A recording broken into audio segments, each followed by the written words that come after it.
December 19th, 2011, just past noon. A knock at a door inside Pyongyang. He's dead. For 1 second, the American woman thinks they mean God. In this country, that's almost the same thing. Her name is Suki Kim. For nearly 6 months, she has been living inside the Pyongyang University of Science and Technology, the walled campus where North Korea educates the sons of its ruling class. 270 boys, the heirs. To the regime, she is a missionary English teacher. To the missionaries who vouched for her, she is a fellow believer. She is neither. She is a writer, and months of hidden notes are riding on tiny USB drives she keeps on her body. The state she has been deceiving reads every letter that enters this campus. It approves every lesson before she teaches it, seats monitors in her classroom, searches rooms, records conversations. And now it's God is dead. Within hours, her students will be marched away sobbing into a national mourning that seals the country like a vault. Checkpoints hardening by the hour, foreigners suddenly suspect. An imposter is standing in the middle of it, holding the most complete record of North Korea's future masters that has ever existed outside its borders. If anyone opens those files, she doesn't go home. Maybe ever. How did a fake missionary talk her way into the regime's most guarded classroom? And what happens to the woman carrying its secrets when history slams the door shut behind her?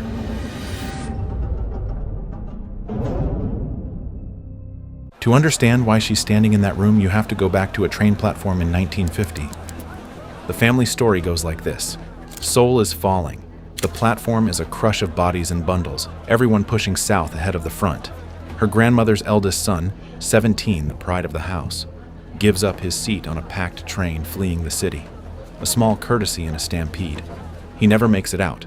The war rolls over the peninsula, the ceasefire freezes the border into the most fortified line on Earth, and the boy is somewhere on the wrong side of it. Forever. Her grandmother spends the rest of her life searching for a son the border swallowed whole, and she dies without a grave to visit or even a rumor to chase. Suki Kim is born into that silence in Seoul and carries it to America at 13. The missing uncle becomes the family's phantom limb. North Korea becomes the question she cannot put down. A locked room with her own blood sealed inside it. In February 2002, she gets her first look through the keyhole. She joins a delegation visiting Pyongyang for Kim Jong-il's 60th birthday celebrations. The kind of trip the regime tolerates because it scripts every frame of it. Her passport is confiscated at the airport. A minder sleeps in the room next door. The itinerary accounts for each waking hour, and the ordinary citizens she meets turn out to have been chosen, briefed, and rehearsed before her plane ever touched down. She sees a capital arranged like a stage set and learns precisely nothing about the people living behind it. But one exchange survives the trip. A party official pulls her aside with a dare. Go home and tell the world the truth about North Korea. He means the regime's version of the truth. She takes the dare at face value, goes home and publishes what she saw, under her own name. Remember that byline. It sits in the open, searchable by anyone with an internet connection for the next 11 years. A landmine buried under everything that follows. February 2008. She tries the front door one last time, returning with the New York Philharmonic, the largest American delegation to enter North Korea in decades. Historic access, official credentials, cameras everywhere. She sees nothing. Again, 2 trips, maximum access, 0 truth, and the arithmetic she brings home is brutal. To see anything real, a foreigner would have to live inside the sealed state. Eat there, sleep there, stay. And exactly one place allows that. A single door in the wall of a country that admits almost no one, cut and paid for, of all things, by a church. That door exists because the regime once arrested the wrong man, or, depending on how you count, exactly the right one. 1998. A Korean-American businessman named James Kim is delivering food aid into a North Korea still reeling from famine when the regime arrests him as an American spy. 6 weeks in a cell. Execution on the table. And as the story goes, he made a strange peace in there, telling his captors that if they shot him, they should bury his body in North Korean soil and let it feed the country he'd come to serve. 3 years later, the same state does something that shouldn't be possible. In 2001, Pyongyang authorizes the man it nearly executed to build it a university, an actual campus, 240 acres on the edge of the capital, 17 buildings, $35 million raised largely from evangelical Christians around the world, the Pyongyang University of Science and Technology, free elite education taught in English by foreign volunteers, inside a state that opens its own citizens' mail. One rule governs everything: no proselytizing. Ever. The believers who fund this place, build it, and staff it may not so much as whisper about God to their students. Why would either side sign that deal? Because each believes it's buying something different. The regime gets a world-class technical education for its heirs, English, computers, the tools of the outside world, paid for entirely by foreigners it officially despises at zero ideological risk, because the faith comes pre-muzzled. The founders get presents, serve quietly, ask for nothing, and wait for a door that might open in 10 years or 50. Each side is certain it's using the other. Neither is imagining a third player. In October 2010, PUST opens its gates to 160 hand-picked young men, and within a year, fresh cohorts push the roll toward 270. Sons of officials, sons of the elite, the generation being raised to run the state. Their fathers deliver them to a campus funded by Christians and ringed by guards, and within a year the arrangement has stopped striking anyone on either side as strange. And buried in the mechanics is the moment the regime signs its own blind spot into existence. To fill this campus, the school must recruit teachers from abroad, volunteers vetted through faith networks, recommendation letters, people vouched for by other believers. Think about what that means. The most paranoid state on the planet has just outsourced the guest list of its inner nursery to a church. It built the hole in its own wall and assumed only the harmless would come through. And in the stack of applications from missionaries and church volunteers sits one from a secular, soul-born American novelist with a book contract, filed under the same name that has been printed above her North Korea journalism since 2002. Will anyone on either side of that wall think to look? She chases that door for 2 years. Applications, references, waiting. Then, in April 2011, the call. She's in. Summer term. English composition. The sons of the elite. Here's what you need to understand about the cover she's about to live inside. Everyone at PUST is running one. The missionaries themselves are working a quiet deception of their own, softening their faith for a regime that would expel them over one prayer too many, presenting themselves as harmless volunteers while waiting decades for a door to open. She's simply the only person on that campus pretending to be someone else entirely, a lie run against two watchful audiences at once, the state and the church, either of which could end everything with a single phone call. And the vetting that decided her application? A recommendation, an interview, faith, taken on faith. But her byline is still out there, 11 years of North Korea journalism under her real name, one Google search away, and she has no way of knowing whether anyone at PUST or in the ministries that stamp its visas has already typed it in, or will on any bored afternoon of her stay. She walks in anyway. The rules arrive like a countdown of future violations. Boil all drinking water, no jeans. Pray only with your eyes open. Closed eyes look like worship, and worship belongs to the leader alone. Never fold, crumple, or sit on a magazine bearing his face, and assume the rest as a permanent condition of your life here. Your room searched, your journal read as evidence, every conversation recorded. One orientation warning says it plainly. Living in Pyongyang is like living in a fishbowl. Every rule on that list is a scene from her future. She just doesn't know it yet, which leaves the problem her whole mission hangs on.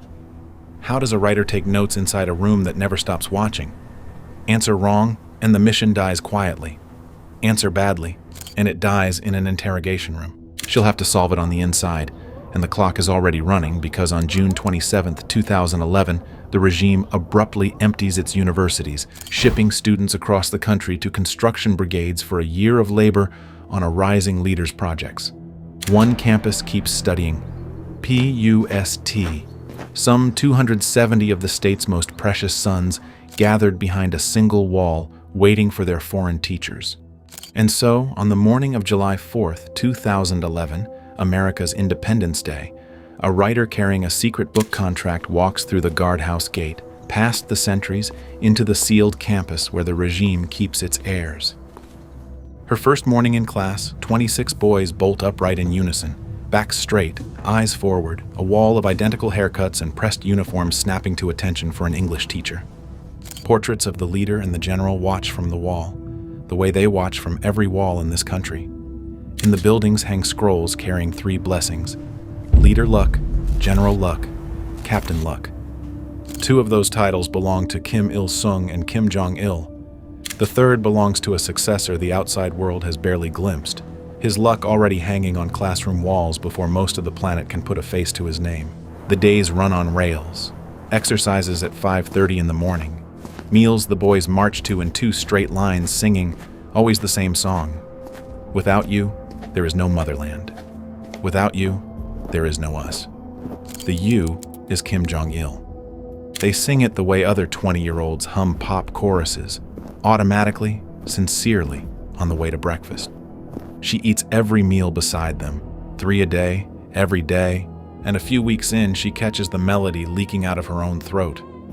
The hymn to Kim Jong-il, hummed over lesson plans in an empty room. She stops mid-bar. Nobody argued her into anything. The country just repeats itself, morning after morning until the song starts singing on its own. The watchers have faces. 15 North Korean counterparts, 13 men, 2 women, must approve every lesson before she's allowed to teach it. Monitors sit in on classes. The campus guards are young women with rifles. And in one of the stranger arrangements of her stay, she teaches the counterparts English too, tutoring the very people assigned to police her sentences. So how does she write? Notes camouflaged inside the harmless paperwork of teaching, drafts written and deleted the same night, the real files copied onto tiny USB drives she keeps on her body, and nowhere else. Nothing incriminating on a shared computer. Nothing on paper that can't pass as a lesson plan. Each evening she erases her own thoughts from every machine, then carries the only surviving copy in her pocket, past the portraits, to dinner with the heirs of the regime. Every night, for months, 1 lapse, 1 file left open, 1 draft undeleted, and everything after this sentence never happens. One of those inspections up close, a counterpart reads her lesson plan line by line, hunting for ideology in a grammar exercise, pen hovering over every sentence she wrote, while the drive in her pocket, a few feet from his hand, holds weeks of everything he has paid to prevent. He reads. She waits, doing the silent arithmetic of what happens if he asks her to turn out her pockets. The pen comes down on nothing. Approved. The surveillance never sleeps. It never improvises either. Exercises at dawn, approvals after lunch, lights out on schedule. A fully scripted life is a fully predictable one, and she maps that script the way a burglar maps a guard's patrol route, learning hour by hour exactly where the eyes are and when they blink. Then she writes in the gaps. Then one night at dinner, the rhythm snaps. A boy mentions, casually, smiling, that he once spent a birthday listening to rock music. Nobody speaks. Forks hang in the air. The boy goes pale. Actually pale, the color leaving his face while she watches. And his eyes pin to his tray, his shoulders lock, and for one long moment, a table full of classmates who are expected to report exactly. This stares at a teenager turned to stone by his own words. The table lets him hang there. Then conversation closes back over the moment like water over a dropped coin, and he doesn't speak again all meal. She doesn't understand what she just watched. Not yet. Decoding it takes days. Rock music is foreign pleasure is contamination, and admitting it in front of witnesses is a confession. One his classmates are required to pass up the chain. That's the rule no orientation list mentioned. When a line gets crossed at this school, the foreign teacher gets a flight home, and the students get a file. She came in believing her own exposure was the worst case. The notes found, the byline discovered, arrest, deportation. Wrong. Darker. In North Korea, punishment flows downhill. Her mistakes don't land on her. They land on 19-year-olds, on their families, on everyone those families touch. And then there's what the boys believe. These are the sons of the elite, studying at the country's flagship science school, its brightest, most trusted minds. They tell her, as settled fact, that a North Korean cloned a rabbit. In one version, the genius responsible was a fifth grader. They tell her kimchi has been named an official food of the Olympics. That Korean is spoken in England, in China, in America. The whole world speaks their language. They've been taught because the whole world envies them. She plays a classroom game, truth or lie. Her sentence: I visited China last year. Lie. 26 voices in unison, instantly. Think about what that means. These boys will believe a fifth grader cloned a rabbit before they'll believe their teacher took a trip. Because in their world, no one leaves, ever, and a casual visit to China sounds like science fiction. And these are the lucky ones, the view from the very top of the system. Now imagine everyone below them. These are computer majors, and most of them have never heard of the internet. They've only ever touched the state's sealed intranet, a photocopy of the web with the world removed. Once, from a bus window on a supervised outing, the staging cracks. Gaunt figures at the road's edge, picking through bare fields in a country that is still hungry. The minders keep talking, the bus keeps moving. By the next bend, the fields are scenery again, and the moment has simply been erased. The real cargo was never her notes on the country. It was the boys themselves, the only outside record of who the regime's heirs actually are. Brilliant, obedient, curious young men sealed inside lies so complete that not one of them has ever practiced telling fact from invention. So she stops just observing. Fall term, she will teach for real. She is going to build a weapon out of freshman composition. Strip an essay down to its frame and you get this: a thesis, evidence, a conclusion that follows, a claim you must prove. In most of the world, that's homework. In North Korea, it's contraband, because this is a country built on assertions that must never be questioned, and critical reasoning is precisely the skill the system exists to crush. Teaching it openly would end her stay in a day, so she runs it through the approved gate instead, handing the counterparts a stack of readings that look like nothing at all. Harmless English articles, vocabulary practice, comprehension questions at the bottom of the page. One is about Bill Clinton wiring American schools to the internet. One is about a college kid named Mark Zuckerberg building Facebook from a dorm room.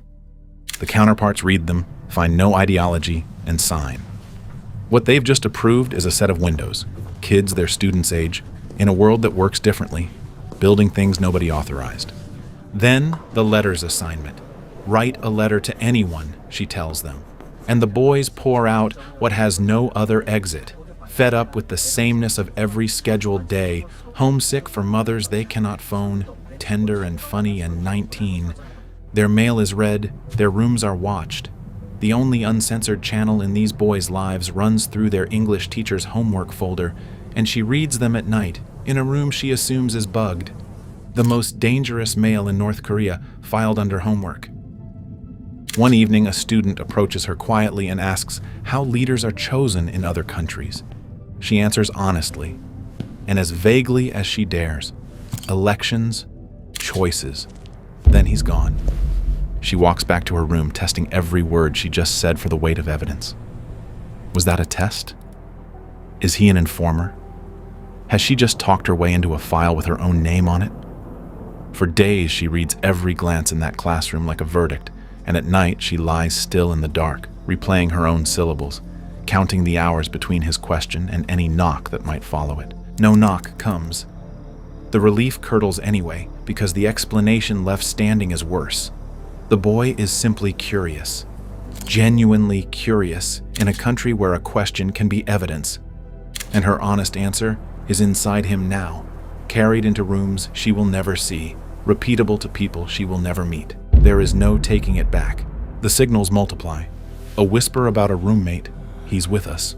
A class discussion about war in which they tell her, matter-of-factly, that if it came, they would kill every American. Then, softer. But not you. You're different. You're our teacher. By December, 400 hidden pages ride in and out of that classroom on a drive the size of a thumbnail. She is one thorough room search from an interrogation cell. They are one careless sentence from something worse. December. Finals week. Snow settling over the campus. And at 8:30 on a Saturday morning, on a train somewhere beyond the city, a heart stops. For the next 51 and a half hours, an entire country will not know. December 17th, 2011, 8:30 in the morning. By the state's own later account, Kim Jong-il dies of a heart attack aboard his private train. Then, nothing. No broadcast, no sirens. The regime tells no one, not even itself. Factories run, anthems play. 24 million people spend the weekend obeying a man who no longer exists. You know, she doesn't, and neither does anyone else behind that wall. The counterparts approve lesson plans for a term that will never arrive the way anyone planned it. The girls at the gate shoulder their rifles through ordinary rotations. Her students cram English idioms for Monday's exam. For 51 and a half hours, she is surrounded by people serving a dead man. And she thinks the biggest secret on campus is the one in her pocket. She proctors finals, grades papers, eats her assigned meals, packs, slowly, for a flight booked long ago. The scheduled end of term, the ordinary exit, nothing hurried about it. While snow comes down outside the exam room windows and something rides toward Pyongyang under a black flag. Monday, December 19th, just past noon. On state television, an announcer in black, voice cracking.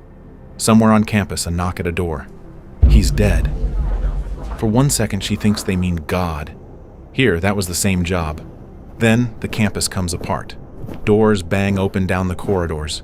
The boys, her boys, the ones who marched singing to breakfast, who shouted lie at the idea of visiting China, who wrote her letters about mothers they couldn't phone, spill out weeping, faces buckled, some gripping each other's sleeves to stay upright, grieving the man whose systems sealed their minds shut as if they had lost their own father. Within the hour, they are formed into columns and marched off to mourn on the state's schedule, and she stands at the edge of the path in the falling snow while they pass. Close enough to touch, close enough to say any one of the things she has been saving for the last day of term. Their eyes, she would write, didn't see her. Not one head turns. Boots crunch past in the snow, and the sound that carried them to breakfast every morning of her stay, "Without you, there is no us," has been replaced by ragged, gulping sobs, multiplied by 270, receding down the path. There is no goodbye. The state has already scheduled its grief, the columns, the routes, the approved hours of weeping, and a foreign teacher's farewell appears nowhere on that schedule. Whatever she meant to say to them, after 2 terms and 400 pages and 100 small planted doubts, goes unsaid. Permanently. The next morning, she rides toward the airport through a country collapsing into ritual mourning. Wailing crowds, checkpoints. The drives ride where they have always ridden. On her body, months of notes, the names, the lies, the letters, the frozen boy. One thorough search stands between the regime and the biggest leak in its history. She watches the checkpoints slide past. One by one. Each one a search that doesn't happen. The search never comes. Every soldier who might have opened her bags has been swallowed into the machinery of mourning. The state has exactly one priority this week, and it is burying its God, not frisking school teachers. The plane lifts toward Beijing. She's out. They're sealed in, with everything she taught them. But her name is still out there. Years of journalism, printed in the open, searchable the entire time. It catches up with her 2 years later, in New York. New York. 2 years of silence, she writes, rebuilding 2 semesters from 400 smuggled pages, while the captain from the scrolls becomes a name every newscast knows, Kim Jong-un. And in December 2013, he executes his own uncle, Jang Song-thaek. She publishes an op-ed about it in the New York Times, and the landmine finally goes off, 11 years late, on the wrong side of the world. In 2002, North Korea never read her name. In 2013, PUST does. The school realizes exactly who it lets sleep inside its walls, demands to see her manuscript, and asks her to cancel the book entirely. She refuses. Then she does the one thing the regime never managed to make her do. She censors herself. Every student's name changed, identities scrambled and merged until no boy can be traced through her pages. The only way to publish the truth about the heirs is to partially erase them from it. October 14th, 2014. Without You, There Is No Us hits shelves, titled after the song her students sang on the way to breakfast, The Hymn to a Dead God. For the first time, the outside world can read who North Korea's future masters actually are: homesick teenagers. Then the bill arrives and other people pay most of it. One of PUST's leaders goes on record against her, and the charge lands in the plainest words available. She lied to us. She cheated us.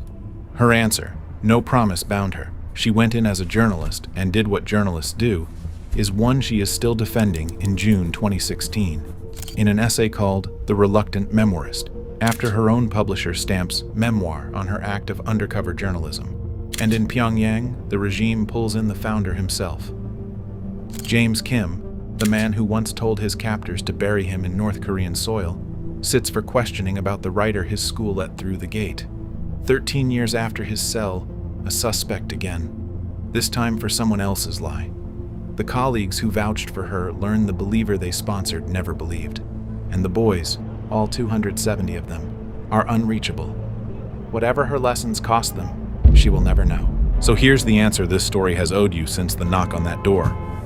For 6 months, her byline sat in the open. 11 years of North Korea journalism under her real name, one search away from any counterpart, any minder, any board official with a suspicion. Why did the trap never spring? Nobody ever typed it. 6 months inside the most paranoid state on earth, and no one on either side of the wall, the church that vouched for her, the regime that read her mail, ever ran her name through a search engine. The system vets paper, never people. That's the whole heist. Almost everything the world knows about the young men who will run North Korea, the marching songs, the cloned rabbit, the letters to unreachable mothers, survives because one lie held for 2 semesters, paid for by people who never agreed to the price. North Korea watched everything except who she was. And she wasn't the last blind spot. While she was grading essays in Pyongyang, another American was already years deep into something even longer. 6 years inside, feeding what he found to the CIA from within the regime itself, until the day his own network turned on him, the only American who ever pulled that off. That story is next.